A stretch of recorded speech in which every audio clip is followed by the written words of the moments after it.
21. Anastasia.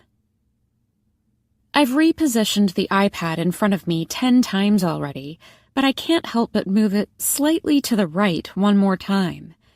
Everything I need is in front of me, lined up in order of priority. My planner, water, and Kleenex, the biggest box they have. I've done this hundreds of times, so I don't know why I'm nervous, but the uneasy feeling is prickling beneath the surface. Lola and Aaron went to Kenny's to get wings and give me privacy, and the silence of my apartment only adds to my unease. Right on cue, Dr. Andrews' name appears on the screen as the iPad rings. Pressing accept, my heart sinks when the screen fills with the familiar Seattle backdrop and the muted decor of Dr. Andrews' office. He's sitting at his desk, a journal balanced on his crossed legs, with a pen resting between his fingers. Good afternoon, Anastasia. How are you feeling today? Homesick is the word on the tip of my tongue. For the first time since I left for college, I wish I was back in Washington. I've seen Seattle in movies or shows countless times, and I've never been affected. Seeing it through a window I looked through for close to 10 years makes me want to hop on the next flight out of LAX. Wiping my sweating palms against my pants, I smile into the camera. I'm good, thank you. Are you sure that's the answer you want me to write down? Dr. Andrews is in his early 40s now, but he was fresh from collecting his PhD when I first became his patient. He hasn't aged. His face has the same soft lines around the eyes, and his hair has always been the same light brown with flecks of gray. Med school's grays, he called them when I asked what they were, probably very rudely when I was around 9. In a way, I think him defying the signs of time is a comfort to me. That feels like something I should address with him at some point. He doesn't say anything while I consider what to say next. It's not like I think keeping things from your therapist is good. I just don't know how to verbalize my feelings right now, which is why I'm back in therapy. Your view is making me sad. Can you pinpoint what about the view is upsetting to you?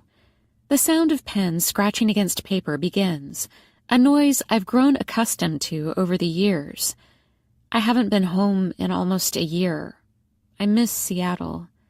Sitting up straight in his chair, he rotates slightly, knowingly or unknowingly, partially blocking the view. I unclench my fists, something I didn't realize I was doing until my palms started to sting from the indent of my nails. Do your parents visit you in Los Angeles? Never. They ask, but I'm always busy, and they don't like flying, so I don't like making them travel. I'm too busy to visit them. We've talked about your parents a lot, Anastasia. You've told me you feel overwhelmed by the need to succeed for them, more than yourself. He pushes his glasses up the bridge of his nose and looks into the camera. Does the pressure, or the overwhelmed feeling you describe, diminish when you haven't seen them? It never fully goes away. Skating is always the first thing they ask about when they call. A lump in my throat forms, and I struggle to swallow it down. When I don't hear from them, I feel relief. He nods, scribbling down notes on the page in front of him. Does the relief make you feel guilty? Oh, God. Why are my eyes watering? Yeah. What are your interests outside of figure skating, Anastasia? I try to answer immediately, but when my mouth opens, I realize I don't have anything to say. Skating is my entire life. I don't have any. And if you were to lose a competition or decide you didn't want to skate anymore, do you think your parents would be mad? Take a moment to think about it. I don't need a moment. As soon as he asked the question, the answer immediately dropped into my head. No. I think they'd be confused at first, but they'd want me to be happy. From our joint sessions with your parents in the past and the sessions we've had together, I know how highly you think of them. Would I be correct to say you still find them very supportive, whether it's Therapy, school, or sports related? Absolutely. They're great. Parents, well, good parents like yours who have high-achieving children with very specific interests sometimes struggle to know what to talk about outside of those interests. He clasps his hands together and rests them against his stomach, leaning back in his chair. Your parents have said in our joint sessions they understand skating is your biggest priority. You might find that them asking you about it every time they speak to you is their way of showing you they still support you, despite not seeing you regularly. My chest constricts. Guilt. Guilt because I know my parents support me. Guilt because I haven't seen them. Guilt because I haven't appreciated them. I keep my eyes stuck on the iPad screen, staring right at his tie pin. If I look at his face, I'll cry. I know they only want the best for me. It's normal to understand something logically, but emotionally feel something different. Loving someone, but feeling relief not speaking to them, it's a huge conflict in a person's mind, but it doesn't make you bad in any way. It makes you human. This is rough. Going back to the view, Anastasia, do you think perhaps my view upsets you, not because you miss Seattle, but because you miss your parents? I nod, eyes not leaving the pen even as they line with tears. Maybe. Like children, adults need boundaries. I'd like you to tell your parents you don't want to discuss skating, even if it's just for one call, one visit. See how you feel, knowing it won't be brought up. Achievable? Blinking away the tears threatening to fall, I look back at his face and force a smile. Sure. I stopped having regular therapy sessions when I moved to LA 2 years ago. I was so immersed in the whole college experience, I didn't need it. But something would happen. I'd have an ad hoc session and promise myself I'd go regularly again. But I never did. Nothing about therapy gets easier. You just learn to accept those hard conversations are worth it when your feelings become more manageable. Halfway through the session, and I can breathe now, but from experience, I know that could all change again before the session is over. In our session last week, you explained how the uncertainty around your competition was causing severe anxiety. Can you tell me how you're feeling this week? I feel good, I answer honestly. It's nice to have something positive to say for once. Aaron was cleared by the doctor yesterday, so we can compete tomorrow.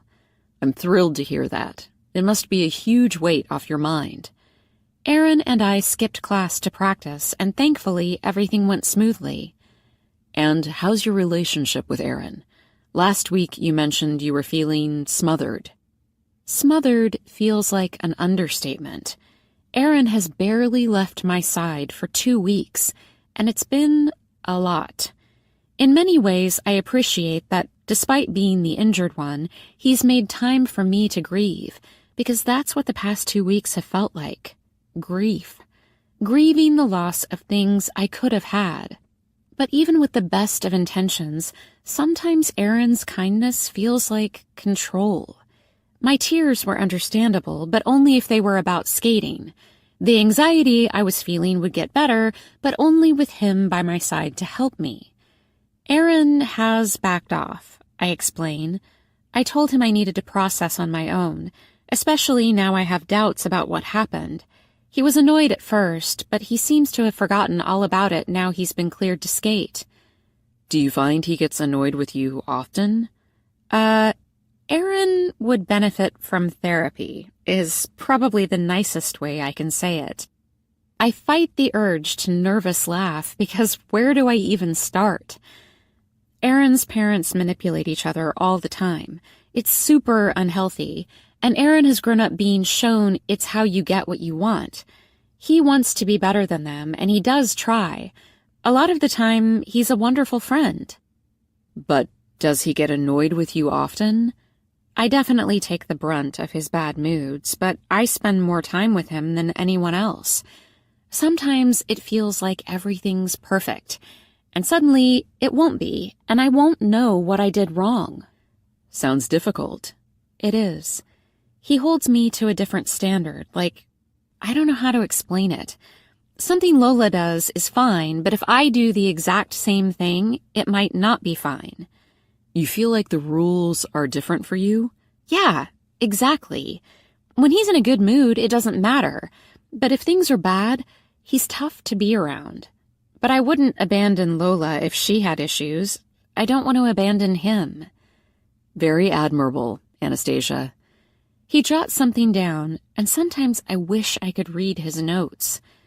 I would encourage you to remember, while everyone has progress to make, it's important for you to make sure you prioritize your well-being. Friendships are important, but so is living in a healthy environment. Gotcha. I'd like to talk about Nathan next, if you're able to. I'd like to know about his impact on your life. I knew it was coming, but I was still unprepared for it. Your therapist isn't going to forget about you ending a session early because you couldn't stop crying about a man you've only known for 2 months. Last week, I gave Dr. Andrews a rundown of the events leading up to my unlikely friendship with Nathan.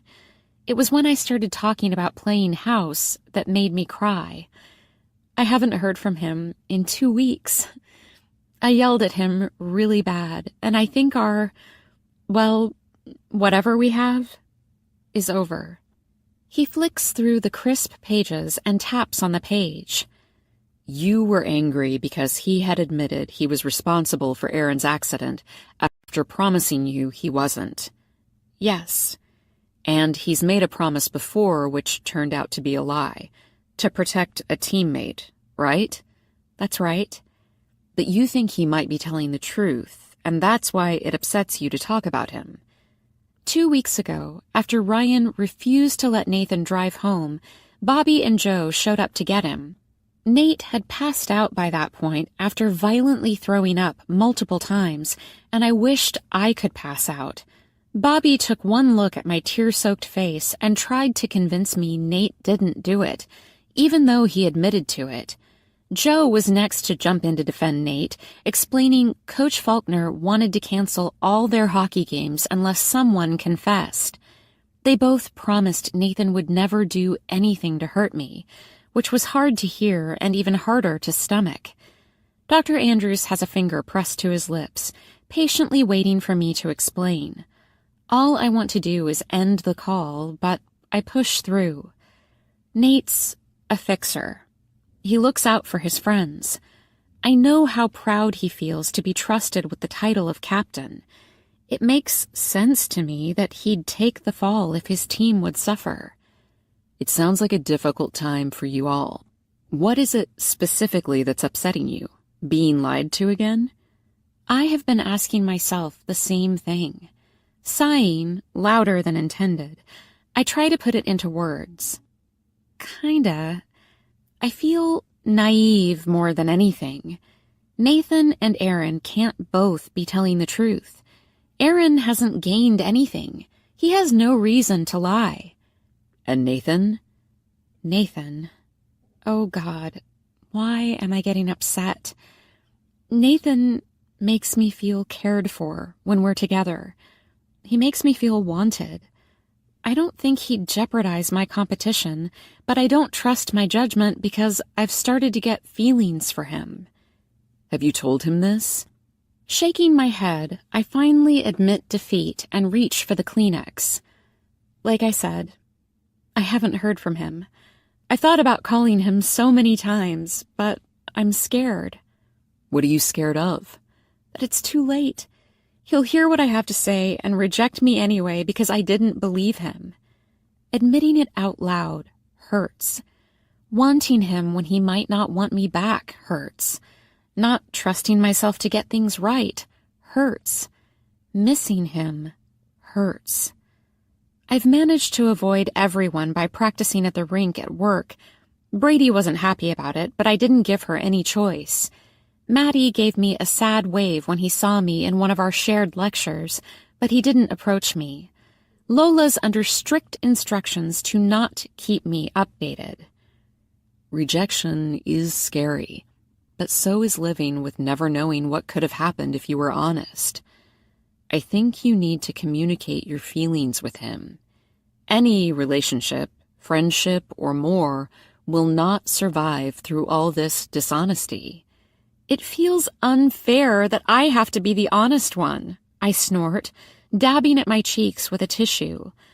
I'm not the one telling lies. It's everyone else. I'm stuck in the middle looking like a fool. Dr. Andrews smiles, smothering a laugh with his hand. Yes, the irony isn't lost on me, but nobody thinks you're a fool, Anastasia. What's the saying? Be the change you want to see, or something? Lead with honesty. It sounds like you have good people around you, and it's important to remember people make mistakes. I'm fine with mistakes. I don't expect anyone to be perfect. Other than yourself. I roll my eyes because he's got me there, but there aren't enough minutes left in this session to tackle that one. It's been more than 10 years, and it still hasn't been long enough yet. Other than myself, but not with my friends. A timer beeps quietly, which is our reminder the session is coming to an end. It's not until I have a session that I remember how exhausting therapy is. It leaves you with a feelings hangover. I always need to sleep it off, but when I wake up, I feel better. We've covered a lot, but to recap, what are the things to take away from this conversation? It feels like we've covered so much, but in reality, I could probably fill another few hours obsessing over this. I need to set boundaries with my mom and dad so I can enjoy spending time with them, not worrying.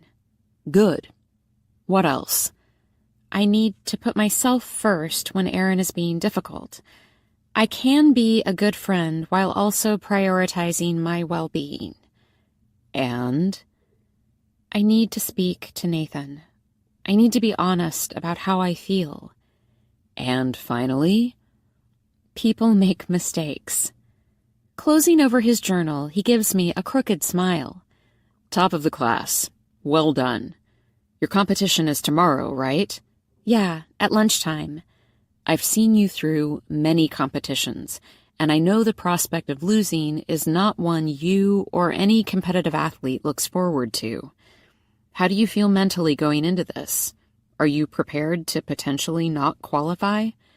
Yes, I lie, because I'll have tried my best, and I'd rather compete and lose than not compete. You give that line to me every time, Anastasia, and I must say, you are no more convincing now than you were when you were 9. He puts his journal and pen on his desk and straightens his tie, chuckling. I honestly hope you get the outcome you've been working so hard for, especially after all of this unhappiness. Me too, Doc. 22. Nathan. The past 14 days have been the longest of my life. For 2 weeks, I've sulked and moped around, desperately jealous of my teammates, pining after a girl who hates me. In a nutshell, I've been a loser for 2 weeks. I genuinely nearly cried with happiness when Robbie called to tell me to get my ass ready for practice because Shithead had been cleared to skate. Not playing with the team has made me realize how much I love hockey. I know it sounds outrageous because you'd think I'd know, right? I thought I did. But having time away has given me a new focus and clarity. My next thought was Anastasia and the fact her dreams were back in reach. Jesus, I want to see her so fucking bad. My bathroom is full of bottles that smell good, just like she does. I've never liked the smell of honey and strawberry as much as I do now that I haven't seen her. But she doesn't want me near her. I saw it in her face when she thought I'd lied to her again. I want to call her. I've thought about calling her dozens of times, but I'm scared I'll make everything worse. Maddie told me how sad she looked when he saw her in class, and I hate being the reason for it. She must care for me a little, even if she doesn't realize it. When I felt like I was at death's door with my migraine, and I violently and very unattractively vomited multiple times, She was beside me, rubbing my back. When I passed out on her bed and she climbed on to check my temperature, I pushed my luck and buried my head in her lap. I wanted to hide from the light that was making my brain fry, but she stroked my hair for what felt like forever. I tried to stay awake to appreciate it, but I couldn't. Lola is sick of me asking how her best friend is. Every time I even mention Stassi, she tells me LAPD has tons of unsolved crimes I can confess to, and to annoy them instead of her. It's wordy, so you'd think she'd shorten it after 2 weeks, but no, she's very committed to her craft. As much as she likes giving me a hard time, I know she's stuck in the middle and is super upset. Robbie told me Anastasia forbids Lola from even mentioning any of us, which only makes me feel worse. I wanted to text her to say good luck for sectionals, but chickened out when I thought it might stress her out. I want things to go back to normal more than I've ever wanted anything. Getting away from Maple Hills and smashing UT Austin 8-3 was an excellent way to put my drama to the back of my mind. I was worried I'd be rusty, but everything was perfect other than Joe and JJ living in the penalty box like they were paying rent. I'll let Robbie deal with them because I'm in too good of a mood. For now, anyway. It might not last long since I'm sneaking across the hotel lobby with 2 bags from the liquor store. Technically, it's not illegal because I'm 21, but Faulkner won't see it that way if he catches me passing around bottles of Jägermeister. I was picked to take the risk. The guys say I owe them because they had to take all the shit Robbie normally gives me when I wasn't there. Pressing my keycard against the door, I push the handle down when the light flashes green. Most of the guys are already in the room I'm sharing with Robbie and Henry, putting their sweaty feet all over my bed.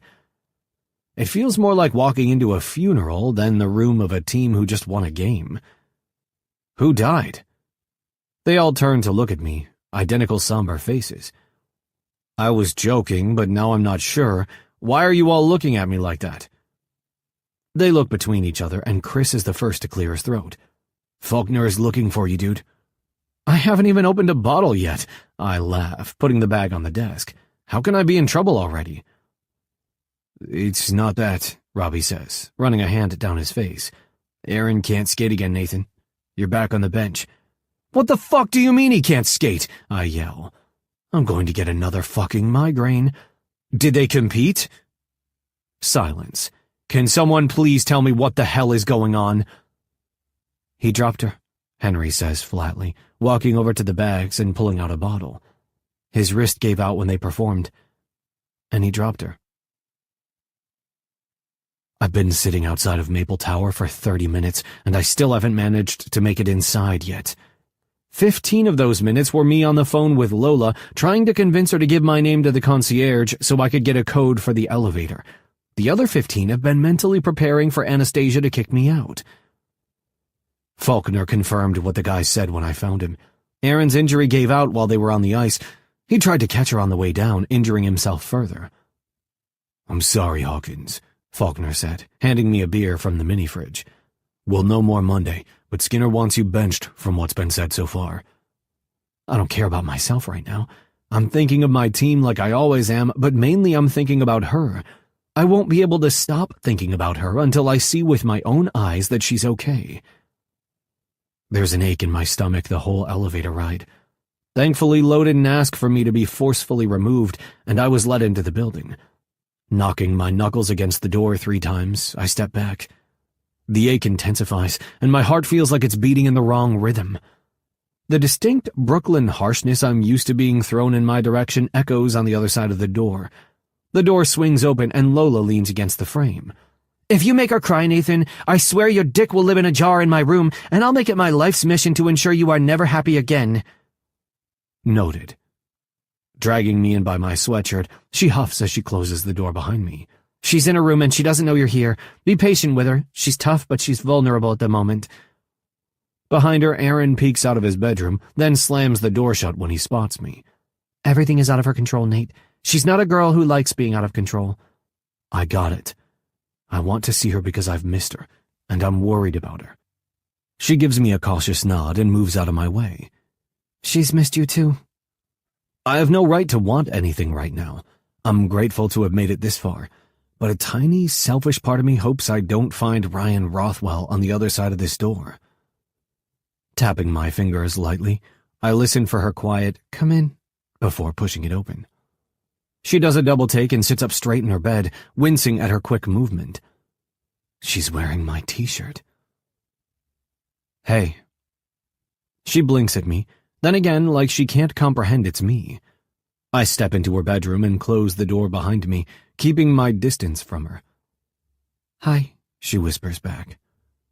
"I know you don't want me here, but I heard what happened. Even if you ripped my head off, I had to see you, Anastasia. I needed to see with my own eyes that you're okay." Bringing her knees to her chest, she pulls the t-shirt over her bare legs and nods. She looks anything but okay right now. "You look better than the last time you were here. I didn't know you get migraines. It was scary." I take a step closer to her bed, and she doesn't react badly, so I take another. "I didn't mean to scare you, and, I'm sorry for the vomit." I entirely forgot about the vomit until right now. "And I'm sorry about everything else.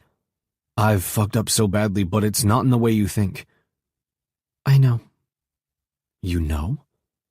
She rests her chin on top of her knees and sighs. "I know, Nathan." She looks broken. Pale and puffy face, eyes red from crying or rubbing, or both.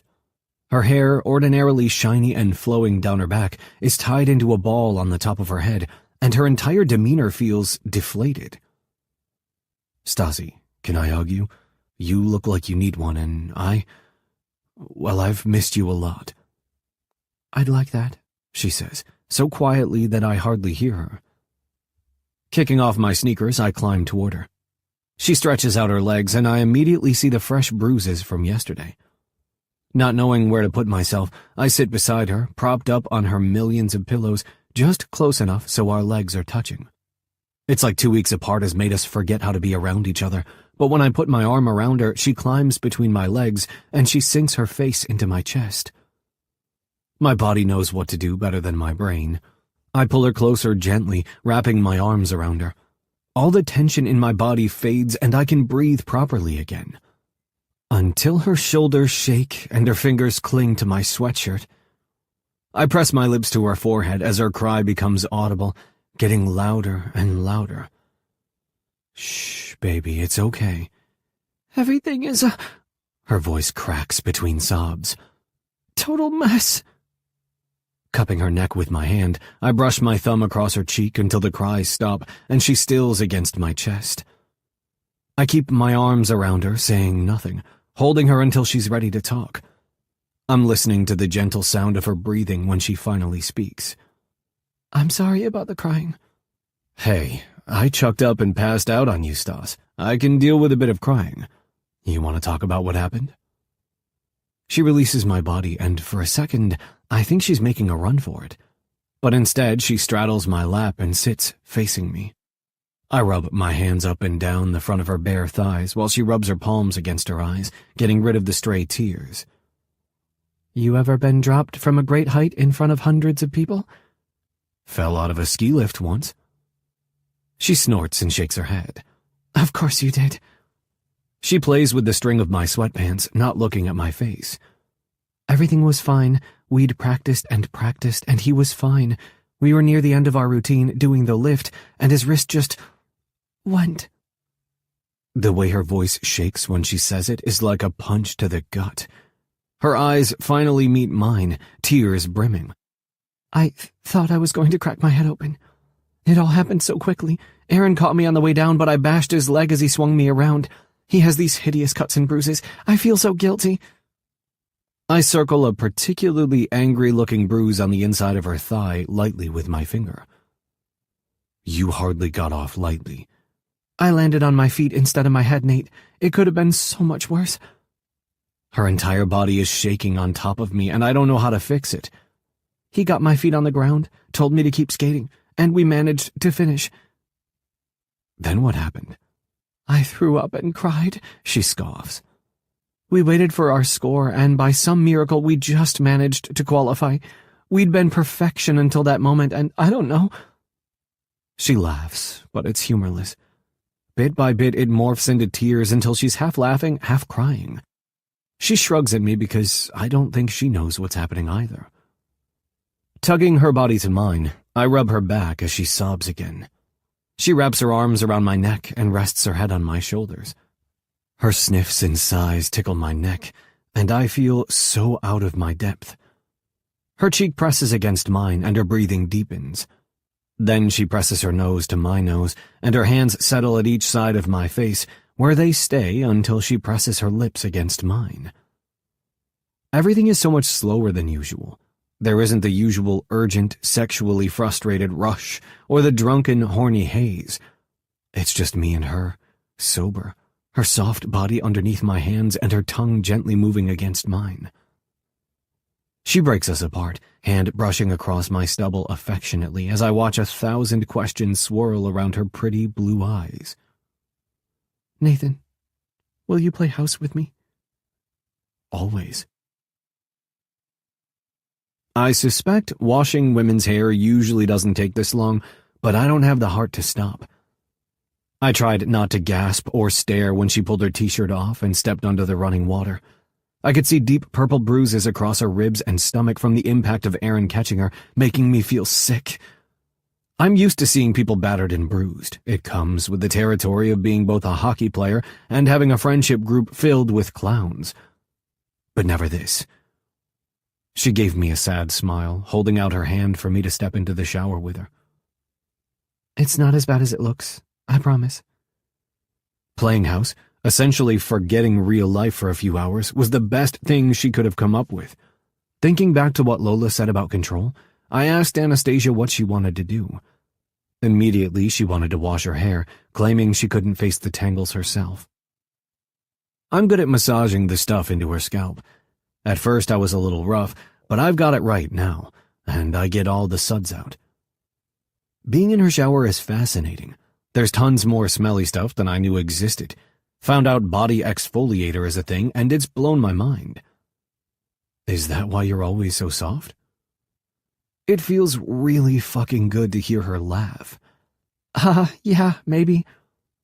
After we were both under the spray, her body relaxed into mine, where it's stayed. There's nothing sexual about this shower, and I don't want there to be. I want to look after her, and I feel grateful she wants me to. Spinning around to face me, she creeps onto her tiptoes and rubs my head.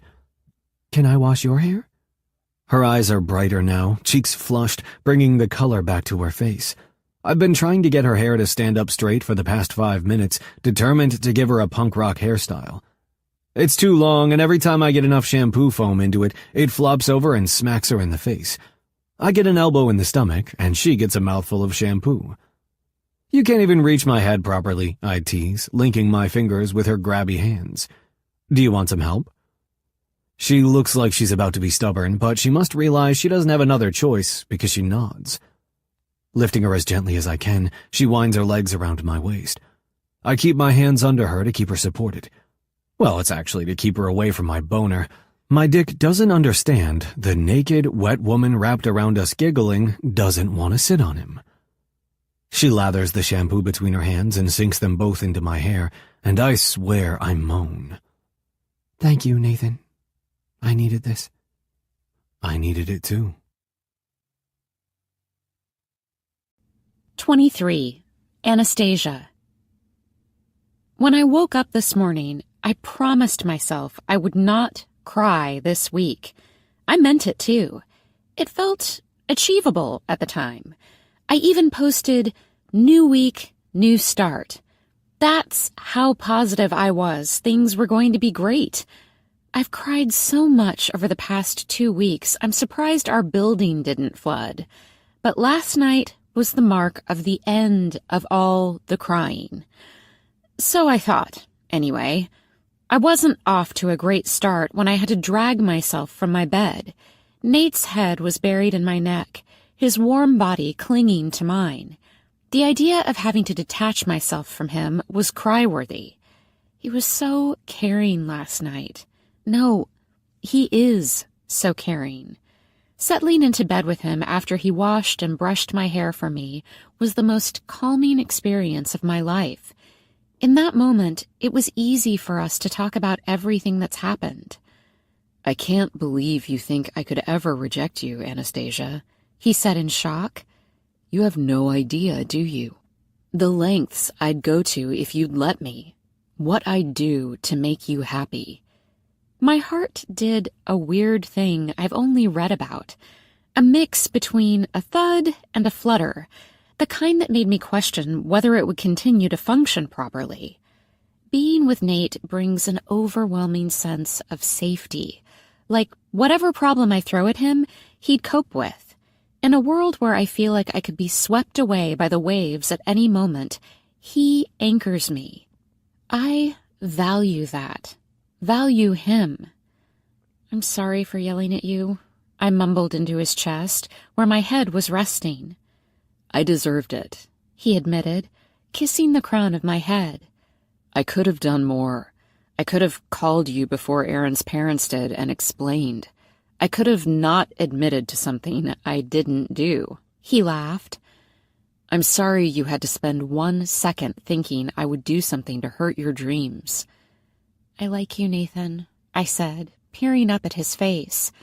And it hurts me on multiple different levels that I am now a person who likes a hockey player. But I do. It's so hard because Aaron is so convinced it was you. But I'm trusting my gut. I like you too. The last 2 weeks have sucked so bad. Our conversation was interrupted by the sound of Aaron banging around our apartment. Presumably unhappy Nate was around. Aaron's hurting too, both physically and mentally, but he hasn't found a healthy way to communicate it with me. He dropped me, and it's making him fucking hate himself, apologizing more times than I can count. He's obsessing over one little mistake that wasn't his fault, and I can't get him to snap out of it. I don't blame him. It was an accident neither of us saw coming. Other than a few marks, I'm safe. I've told him how grateful I am that he caught me, but it's not enough for him. I'm scared of how that will affect us when he's back, since the idea of being picked up right now freaking terrifies me.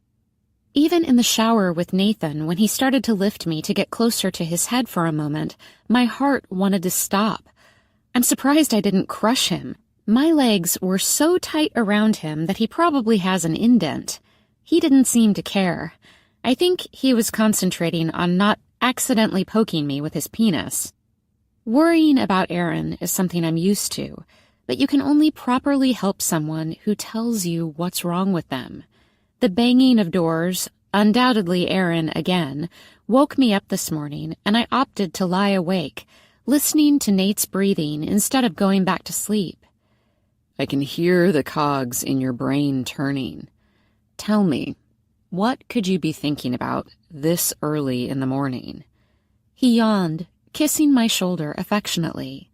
By that point, I'd already declared a cry-free week, so I didn't want to launch into my Aaron issue. I'm trying to decide whether you put a hockey stick in bed between us or if you're really happy to be waking up beside me. He rubbed himself against my ass, groaning next to the shell of my hair. He's a vocal guy, and it does something to me. It's like he flicks a switch somewhere, and suddenly it's Niagara Falls between my legs. If I say it's a hockey stick, will you play with it? Oh my God. You are so cringe. I hate hockey, would you believe? I could make you fall in love with hockey, Anastasia, he whispered, sending goosebumps across my entire body. With the right educational tools, of course, and the appropriate amount of practice. I don't think he was talking about his dick. Trailing a line of kisses down my neck, his hand traveled below the band of my panties, lightly brushing his finger across the material between my thighs. I wanted to pant like a dog. Embarrassing, but totally justified. In the back of my head, I knew I needed to get out of bed and not roll around it with him. I'm a very hands-on learner, but I'm afraid we don't have the time to practice, Captain. Oh, fuck. His hand tilted my head back, immediately capturing my mouth with his. Call me Captain again. Breaking away from him, my eyes narrowed. I think that might be something we need to explore. I'm 100% for exploring it. I mean in a psychological way.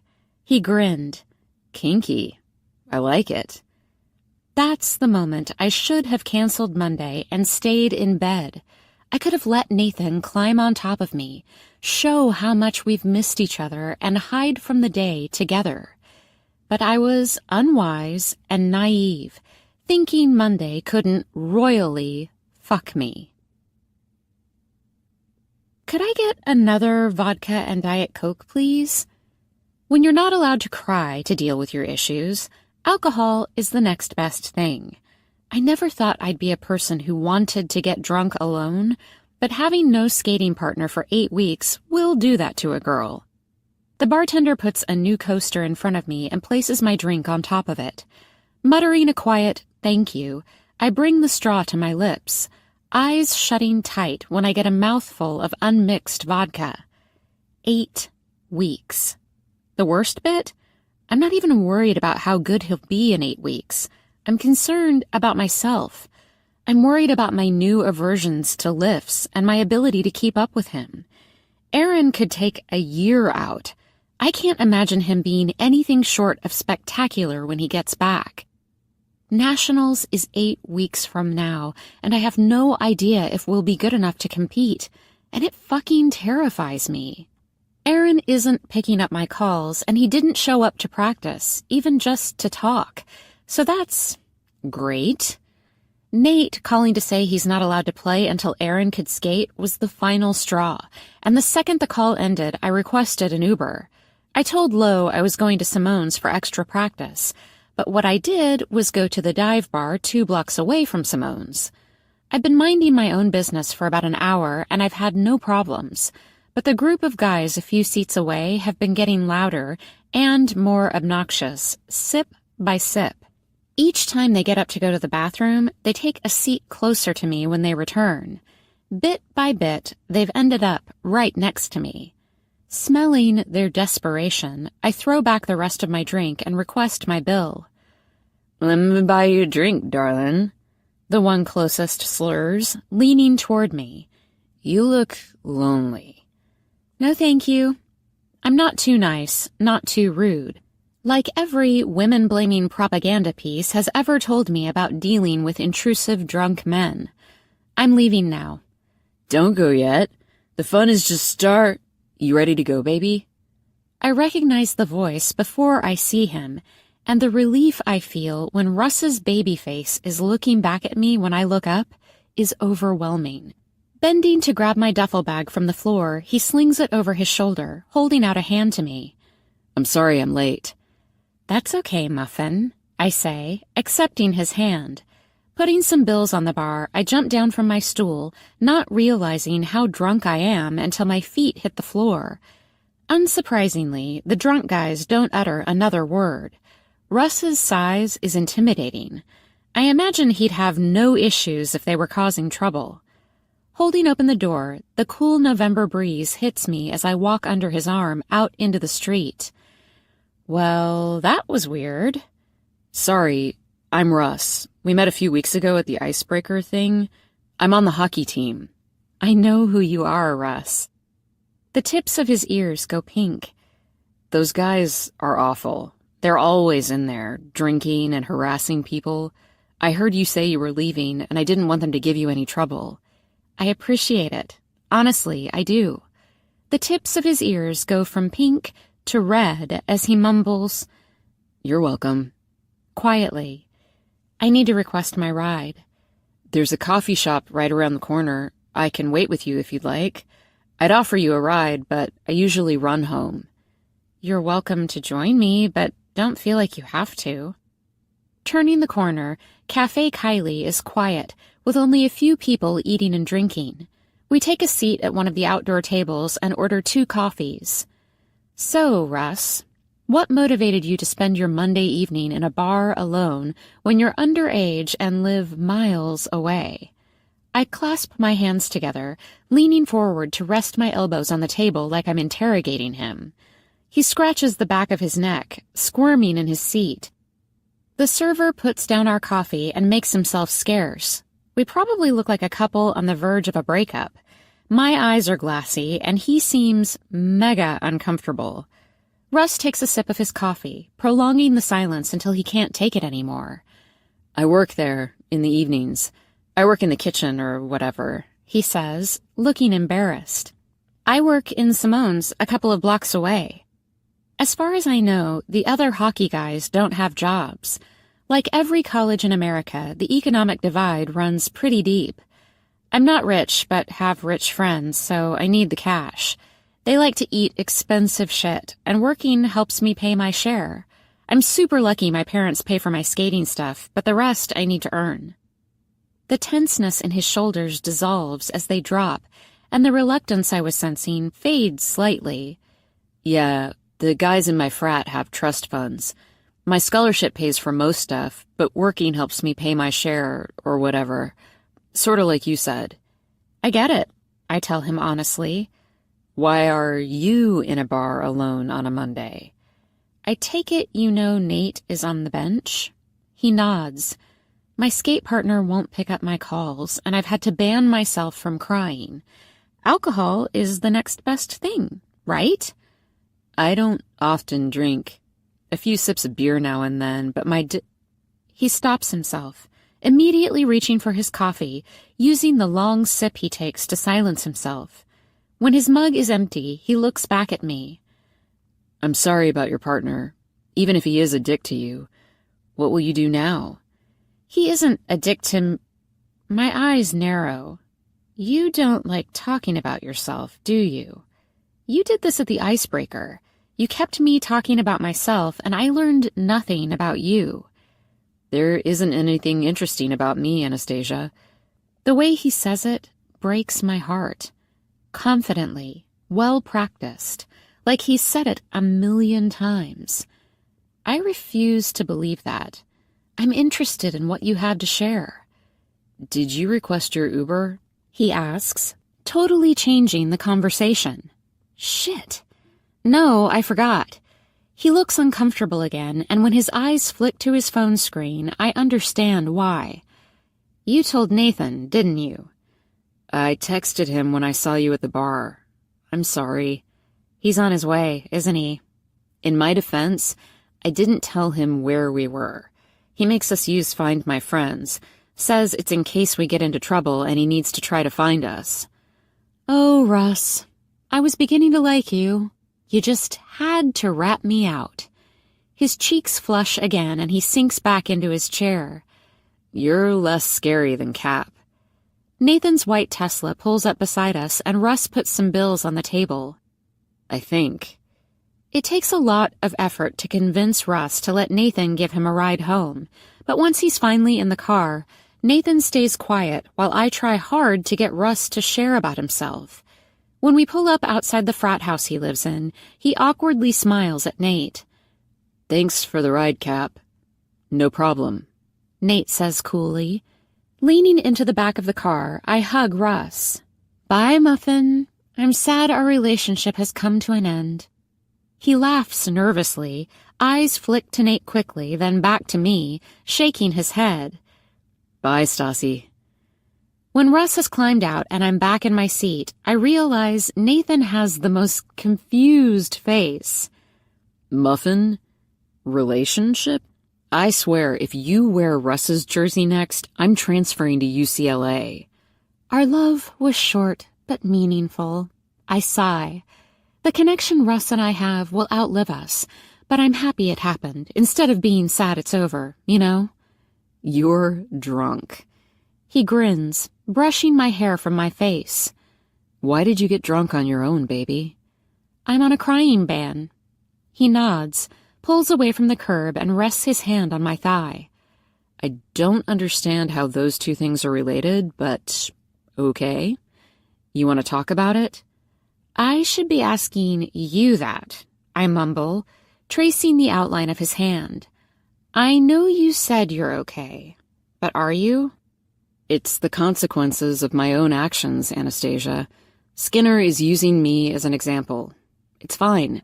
The team still plays without me. I'll be back in a couple of months. Come on, tell me what's happening in that big brain of yours. Aaron's avoiding me. You can't play hockey, I can't practice, and I'm scared of being lifted. I chew the inside of my cheek, reminding myself not to cry. Nobody can fill in for Aaron because everyone has commitments or partners already, and I'll be your partner. I'm choking on my words. Literally. He pats my back gently as I struggle to make my lungs work. I mean this in the most respectful way. Huh? The drive from Russ's place to mine is short, and Nathan pulls into the drop-off zone. Twisting in his seat to look at me, his face is serious. I said, I'll be your partner. I have to skate and work out anyway. I'll just do it with you. I'll be gone for away games, but you can have me the rest of the time. Dragging my hand through my hair, I can't help but shake my head, immediately thinking of every reason it would be a horrendous idea. Figure skating isn't like hockey. You can't just switch. It'd never work, Nate. It's 8 weeks, Stas. I might not be able to leap about like Aaron, but I can help you practice and do your lifts. You can't lift me. You're not trained. Resting his hand on my neck, his thumb rubs tenderly against my cheek. You'll have to show me what to do, but I'm more than capable of safely lifting you. He sighs, and the weird, heart-thumping flutter thing returns. I'm an excellent skater, and I'm strong. I'm much stronger than Aaron. I'd use myself as a human mat before I'd ever let you hit the ice. I gnaw on my lip, thinking about what he said. It's kind of you, but it'd never work. Give me one good reason why it wouldn't work. He brings my hand to his mouth, kissing it gently, and gives me the real reason. Just one. Because of that, I respond quietly. I can't mix skating and whatever we are. I like you, which pains me greatly to say out loud, but you've wormed your way in and made me enjoy spending time with you. I'm nice to you now. It's a true representation of how far I've fallen. A disaster, some people would say. He chuckles, staring at me with adoration that steals my breath away. You're saying a lot of words, drunk girl, but you're not saying anything that makes sense. That seems fair. I need to focus, Nate. I can't do that if I'm in your bed every night. What about every other night? I roll my eyes, smothering the grin trying to betray me. Nathan. If you think I can't keep my dick in my pants, you're wrong. 2 months ago, I thought you would rip it off and feed it to me. Look how far we've come. My eyes are watering. Traitors. You fucking love bossing me around. Think how good it's going to be teaching me to figure skate. Please say yes. I don't think this is a good idea. But say yes anyway. Blowing out an exhausted, tension-riddled sigh, I nod. Okay, let's be partners. Yes. 24. Nathan. When I woke up this morning, picking Stassi and Russ up from a cute little coffee shop date seemed about as likely as me becoming a figure skater. Yet here I am. It takes 30 seconds for the panic to set in. The little line between her eyebrows appears, like it does every time she's deep in thought. I can be hard work, Nate, she blurts out with a shaky voice. I know you think Aaron walks all over me, but he doesn't. Sometimes we full-on argue in the middle of the rink. Reaching toward her, I tuck her hair behind her ear, cupping her cheek gently. Why are you telling me your hard work like I don't already know? The line deepens, but a small laugh slips out. For me, Monday started great, went shitty, and now it sort of seems to be ending great. I don't know where my offer came from. I think I've just reached my limit of seeing her upset. I'm not convinced I'll be any good, but I won't drop her, and that's what she needs. You don't understand what you're signing yourself up for? She nuzzles into my hand and lets out a sigh. What if you can't stand me when we're done? Anastasia, me not liking you in 8 weeks is not a concern you need to have. But just know if I'm ever down a guy, I'll be expecting you to step up to play hockey. I think your hostility would be a great addition to the team.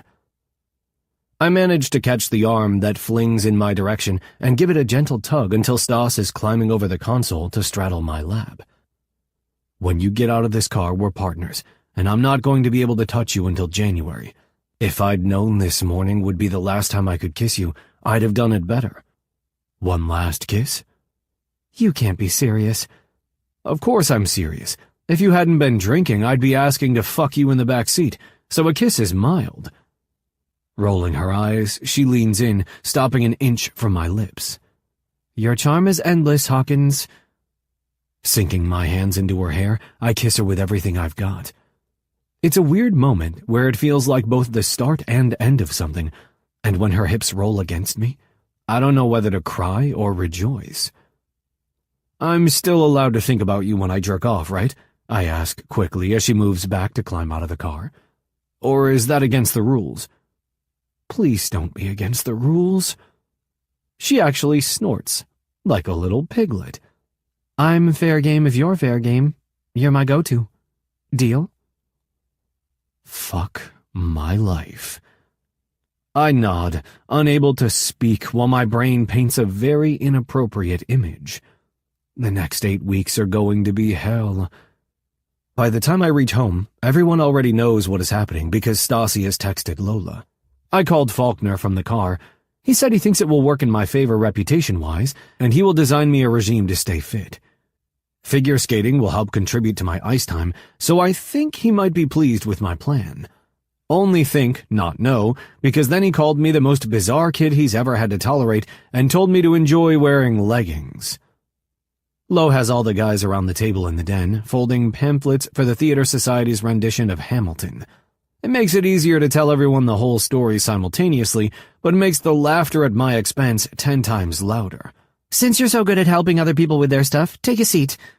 She hands me a huge pile of papers to fold and points to the chair beside Maddie. Can't wait to see your ass in tights, Hawkins. I'm more worried about him getting a boner, Henry adds, concentrating on getting his pamphlet edges straight. He's like a horny little dog around Stasi. Gee, thanks. Nah, there will be no funny business. She wants to make sure she's not distracted. Just friends. The laughing starts again.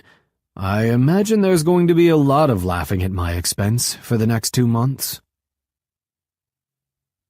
The first discovery of this little figure skating experience is that my Tuesday class schedule aligns with Anastasia's, and we both finish at 2 p.m. We're both supposed to be studying, but we've just arrived at Maple Hills Mall. You know in a movie when there's a red button but nobody is allowed to touch it and you scream at the TV when someone inevitably does? Anastasia is my red button. I know I shouldn't touch her, but I want to, and she'll scream at me if I do. She looks so pretty right now, passionately explaining the importance of skating in the right outfit. Stop staring at my lips and pay attention, she drawls. I am paying attention. I still don't see why I can't wear sweatpants. You just can't, okay? We're buying leggings. So pretty. Yes, ma'am. The first store doesn't have anything for men, the second doesn't have anything that goes over my thighs, but the third is perfect. What about these? She asks, holding up a pair in my size. They're leopard print, Anastasia. I can see that. What about them? Quirking my eyebrow, I lean against the rack. I mean, is them being leopard print not enough of an answer? Why don't we rule out all animal print to save time? As she's about to argue, we're interrupted by my ringing phone. Dad. Reject. Putting my phone back in my pocket, she holds up another pair when I look at her. So that's a no on the zebra print? Correct. Are you absolutely sure? These will make your thighs look great. If you want to see my thighs, I'll skate in my Calvins. Problem solved. Food? She doesn't even bother responding. I'll take that as a no then. Searching through a sea of black, non-animal print options, I find a handful in my size. She's all grumbles and scowls as I pay for my boring outfits, and we exit the store. I reach for her hand, immediately stopping myself and styling it into a stretch. Walking in silence toward the food court, I can see something bothering her by the unsettled look on her face. Just as I'm about to ask her, my phone rings again. Dad, reject. We grab a table away from other people where it's quieter, and she still has the same look. What's on your mind, Grumpy? The NHL. Unexpected. I'm all for diversity in sports, Das, but I think you're a bit small to be a hockey player, I tease. Why are you thinking about the NHL? I'm just thinking about how peaceful my senior year will be since you're going to Canada to fight moose or whatever. She shrugs and forces a smile. It's silly. Forget it. I'm impressed you think I can fight a moose, but I'm not sure they tend to frequent downtown Vancouver. I laugh. I'm not sure you know this, but there are flights to Vancouver from LA, if you ever wanted to disturb your peace a little and visit.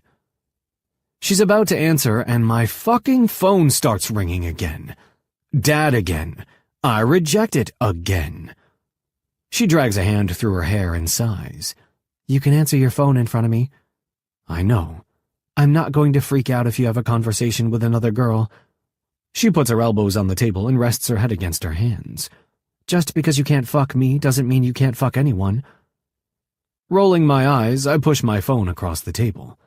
3993. Immediately shaking her head, she tries to push the phone back to me. Nathan, I don't need— I type the numbers myself, since she apparently wants to respect my privacy.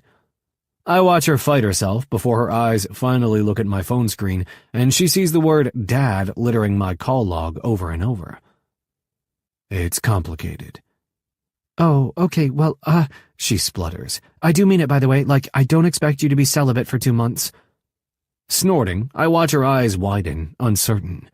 We're going to be spending so much time together, Anastasia. I'm about to cockblock you at every available opportunity. You can do what you want, obviously, but good luck trying to fuck someone that's not me. Her eyes brighten, heat flushing her cheeks instantly. Is that supposed to be endearing? Feels a little possessive and toxic. The corner of my mouth tugs up, loving that this is my day now. Don't give me that shit. I've seen what you have on your smutty bookshelf. Her mouth falls open. Now what do you want to eat? I'm good. I'll eat when I get home, but you get whatever. You got something against eating out? No, but I need to stick to my diet. Diet? It's clear to anyone who spends time with Anastasia that she has a complicated relationship with food. I swear half the time her bad moods are because she's hungry. Aaron and I have a food plan. I do the food prep and stuff through the week. We have to be organized with it. It's cool you're so disciplined, I say carefully. Nutrition is part of my course, so I do a lot on this kind of stuff. I'd love to look at your food plan if you're cool with that. Reaching into her bag, she pulls out my enemy, her planner. She flicks through the pages until she finds a piece of paper, handing it to me. Knock yourself out. Oh, fuck. Vegetables, a small amount of protein, vegetables.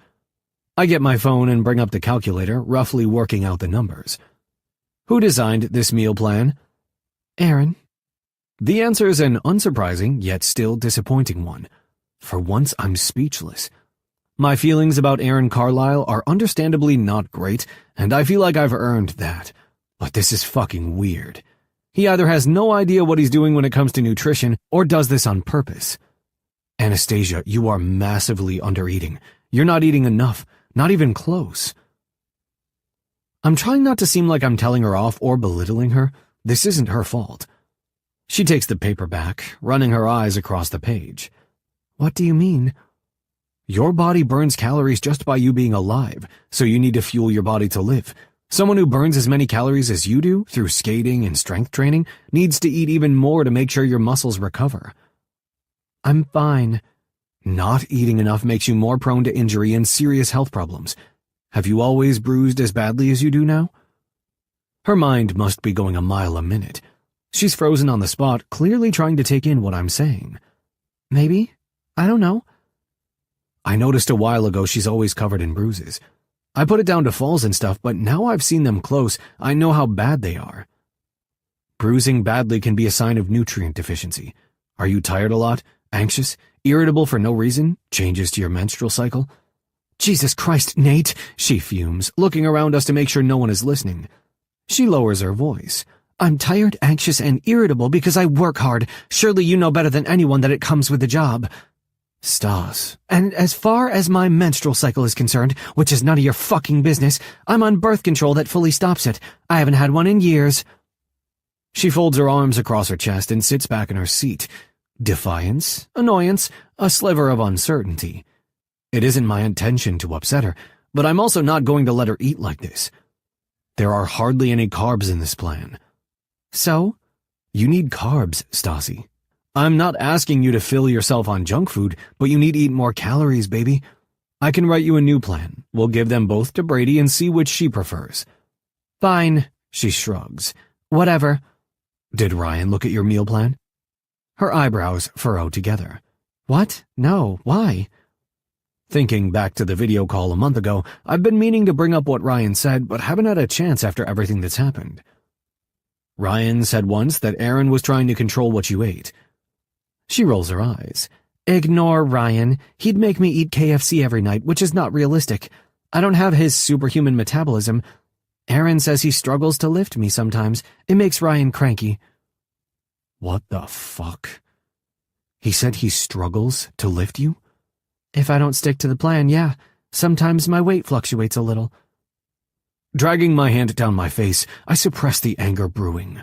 The arena sharing situation doesn't mean only the rink, it also means the gym. I've seen Aaron comfortably lift twice Anastasia's weight. He might not be a big guy, but he is strong. He's fucking unhinged, Stas. You're being dramatic. I don't want to argue about this because it's not your fault, but the guy is controlling you, and showing this to Brady will prove it. She huffs, rubbing her temples with her eyes closed. You're giving me a headache. It's because I care. Can you care in a way that isn't going to cause me tons of problems? We'll sort it together. I promise. Reaching across the table, her hand lands on top of mine, and she squeezes it. I'm going to get us some food. I'll be back. I try not to focus on the crack in her voice when she says it.